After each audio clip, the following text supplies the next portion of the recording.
Kasi kung yung nag-aaral nga po ng abogasiya, nahihirapan yun maintindihan, paano pa kaya po yung walang pinag-aralan?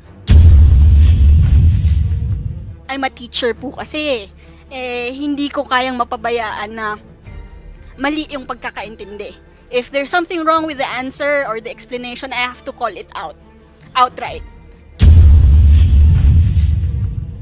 So, I just want to make it clear, Mr. Chair, that nothing cures an illegal arrest. Okay? Wala pong makaka-cure doon. Narinig ko na rin po yan nung nag-aaral po ako ng law. Kaya wag nyo na po kaming lecturean dyan. Yung na tao na nasa loob, sir, is kitang-kita, sir, yung sa labas, sir, na yung nagpara, sir, ng sasakyan. Yun yung pang-apat na nasa kaliwa. Yung lumapit sa driver. Yes, sir. Yes, sir. Yung sa kaliwa, Yes. sir. Hindi siya nakamask na lumapit. Yes, sir. Wala po, sir. So, kaya siya nakilala na puti ang buhok at may salamin, according to the statements of the witnesses. Yes, sir. Okay. Thank you. Tama rin yung sabi po ninyo na kung ako ang driver, bakit ako titigil kung nakamask yung papara sa akin? So, yung mga statement ng mga kwan is logical. Kasi kung nakamask antimano yung mga accused at paparahin na isang sasakyan, bakit titigil yung driver? The other issue is, wala po bang nakatira dun sa malapit na nakita itong incidenting ito? Do you have any other witnesses aside from the passengers, the drivers, and the conductor? Bali po, sa lugar po mismo na kung saan nasunog itong minibus, wala pong bahay doon. Pero ang bahay po na nakapwesto doon, siguro po almost 100 meters ang layo doon sa incident scene. At doon din po nakatira itong isang tanod na napadaan sa lugar na yon bago pa po mansunog itong minibus. Pakiulit nga yung huli. May isa pong tanod na nakatira almost 100 meters away from the incident scene. At siya po, bago masunog yung bus, dumaan po siya sa lugar na yan. At nakita niya po yung sinasabing 3 tao at saka 3 tao sa lugar na kanan ng bus nung mangyari ang sunog. At isa naman po doon sa kaliwa na di umano sabi ng witness ay nakasalamin. Yung bang taong ito na sinasabi niyong witness, kinunan niyo ba ng statement? Meron po, kinunan po. And was this submitted to the provincial, investigating prosecutor? Naisubmit po. Okay. Thank you. The other issue is, so, doon na-solve yung issue na kung paano sila nakilala. Di po ba? The other issue is the issue of alibi. Yung nasa ibang lugar sila habang yung arson ay nangyayari. Tama po ba? Tama po. Now, how would you answer na yung alleged suspects ay nandun sa isang lugar habang yung pagsusunog ng minibus ay nangyayari? How were you able to refute that?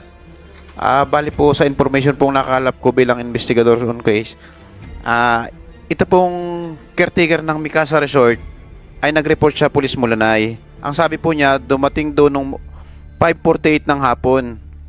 Ngayon po, ang kasunod pong information, sinabi nila na umalis po itong 4 na lalaki sakay ng kanilang kotse, ganap na mga 6:30 ng hapon. At nung pong time na masunog itong minibus sa Katanawan, Quezon, ito pong 4 na lalaki na ito ay hindi pa rin po bumabalik dun sa Mikasa Resort kung saan po sila nag-check-in. At bumalik po sila ay ayon sa caretaker ng Mikasa Resort, 1:30 na po ng madaling araw ng February 1. Pero ang allegation kasi, Iho, ay merong nag-testify na taga municipality ng Bulanay na nakita sila at the time na nasusunog yung bus at saka naandun sila sa lugar na yun. Yun yung testimony ng mga, if I remember it, 2 government officials.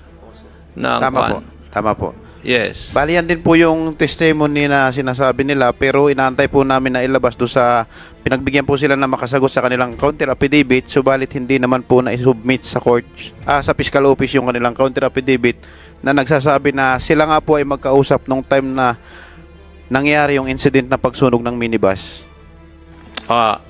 Tama po yung sinabi ninyo, yung witnesses na ito, their statements were not presented by their counsel, by the counsel doon po sa preliminary investigation. Tama? Tama po. And therefore, since it was these statements were not submitted, binaliwala ng prosecutor yon. Tama po. Kasi ikaw ang humaharap doon, di ba? Opo. Being the investigator. So, dito po nakikita po natin yung lapses ng nangyari. Yung unang abogado, yung counsel, kaya pinasosomon. Would you agree with that, yung bagong lawyers ng mga accused? Well, Mr. Chair, if you read Article 125 kasi, kahit po mga estudyante ko nahihirapan maintindihan yun eh. Mga gusto na po yan mag-abogado. So, ang iba nga po, kahit abogado na, nagtatanong pa rin sa akin. Kasi po, mahirap talaga siya naintindihin.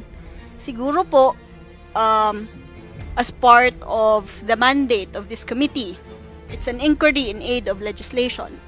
I think po, Congress can make our laws more understandable. Kasi kung yung nag-aaral nga po ng abogasiya, nahihirapan yun maintindihan, paano pa kaya po yung walang pinag-aralan? So, yun po yung call doon. And, I think po, kailangan, I'm a teacher po kasi, hindi ko kayang mapabayaan na mali yung pagkakaintindi. If there's something wrong with the answer or the explanation, I have to call it out, outright. So, I just want to make it clear, Mr. Chair, that nothing cures an illegal arrest. Okay? Wala pong makaka-cure doon. The waiver of Article 125 only cures the period that you are detained without a valid warrant. Okay po? When you waive Article 125, sinasabi mo, okay, pag ako inaresto, dapat, within 36 hours, na-file na sa kaso yung court. Na-file na yung kaso sa court. But pag ako nag-waive ng 125, sige, piskal, magdesisyon ka. Magdesisyon ka, pero ako, dito muna sa loob. Dito muna sa kulungan. Yun po yung hindi naiintindihan ng iba. Kasi po, ang iba, pag sinabing, okay, mag-waive ako ng 125, kasi bibigyan ako ng tsansa magpaliwanag. Bibigyan ka po ng tsansa magpaliwanag, pero wini-waive mo yung right mo na i-release ka within 36 hours. Pag wini-waive mo po yon, okay, dito lang ako sa loob ng kulungan habang si piskal nagdidesisyon. Yun po ang konsekwensya ng 125. I want to make it very clear po sa lahat ng mga estudyante ko, sa lahat ng law students, nothing cures an illegal arrest. Thank you, Mr. Chair. Narinig ko na rin po yan nung nag-aaral po ako ng law. Kaya wag nyo na po kaming lecturean dyan. Nothing cures an illegal arrest, but you have to prove that the arrest was illegal yet. Di po ba? Because if you allege that the arrest was illegal, then you have to prove that the arrest was illegal. Yes, Mr. Chair. He who averts must prove it. Tama rin po ba? Yes, Mr. Chair. Yes. And you do not agree with the ruling of the prosecutor insofar as explaining the repercussions of waiving or availing of Article 125. Well, Mr. Chair, this case is already filed in court and I am already bound by the sub judice rule. Okay. But in this jurisdiction, we're not bound by the sub judice rule. Yes, Mr. Chair, but Yes, as a lawyer, there are rulings I am. of the Supreme Court already that proves or that says that we are not bound by the sub judice rule. in committee hearings of this House of Representatives. Yes, I agree, Mr. Chair. Yes, thank you. Because if you read the ruling, nandito naman po yung kwan eh. I do not know if you have read the resolution of the investigating prosecutor. Yes, Mr. Chair. I read it personally when it was emailed to us. Yes, and I would just like to emphasize that paragraph, and I would like to quote, "This undertaking were clearly discussed by their counsel." It pertains to the waiver of the rights. Before they voluntarily signed the waiver, the respondents were award-winning film director who graduated from a prestigious university. The other two respondents were both civil engineers, and the other is a sales manager.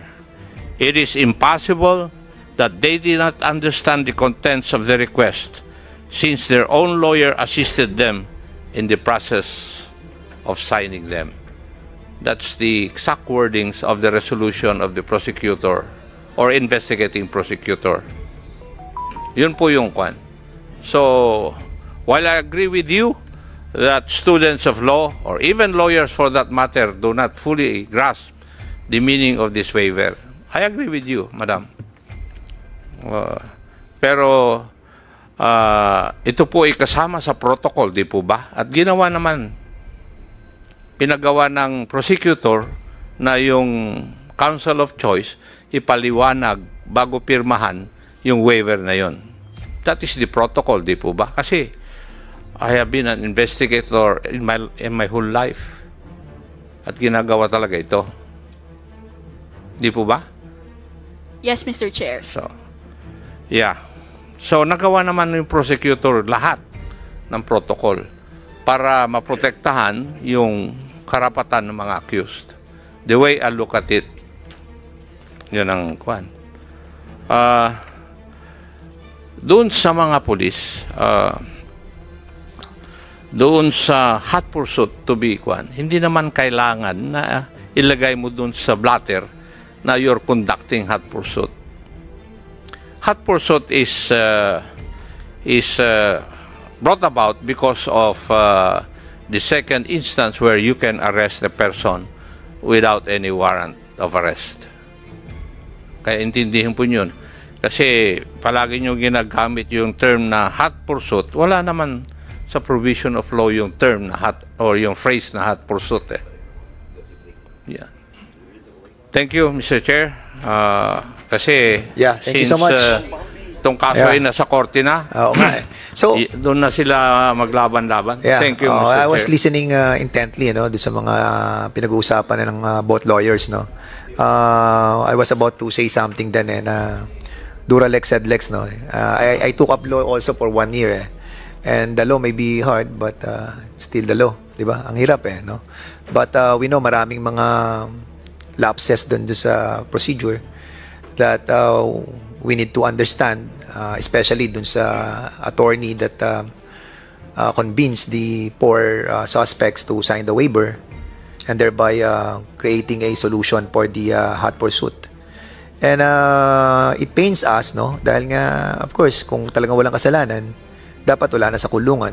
Pero kung may kasalanan, dapat nakakulong pa sila. That's the essence of democracy in this country, and we have to accept that. And our role in this committee is to find out yung lapses of the procedures of the police.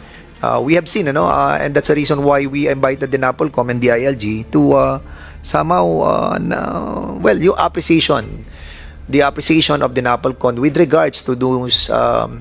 Not provision, but the situation wherein the hot pursuit was established, and thereby the decision of the prosecutor was based on that narrative. So, can you kindly give us some inputs on this? Siguro unahin na muna natin sino, NAPOLCOM muna o DILG muna? DILG muna. O sige, DILG, please. Maraming salamat po, Mr. Chair. Base po sa mga narinig po natin ngayon po sa mga testimonya ng ating mga resource person, Unang-una po, ang unang komento ko po, no, gusto ko lang hong i-acknowledge din po yung ginawa ng ating PNP.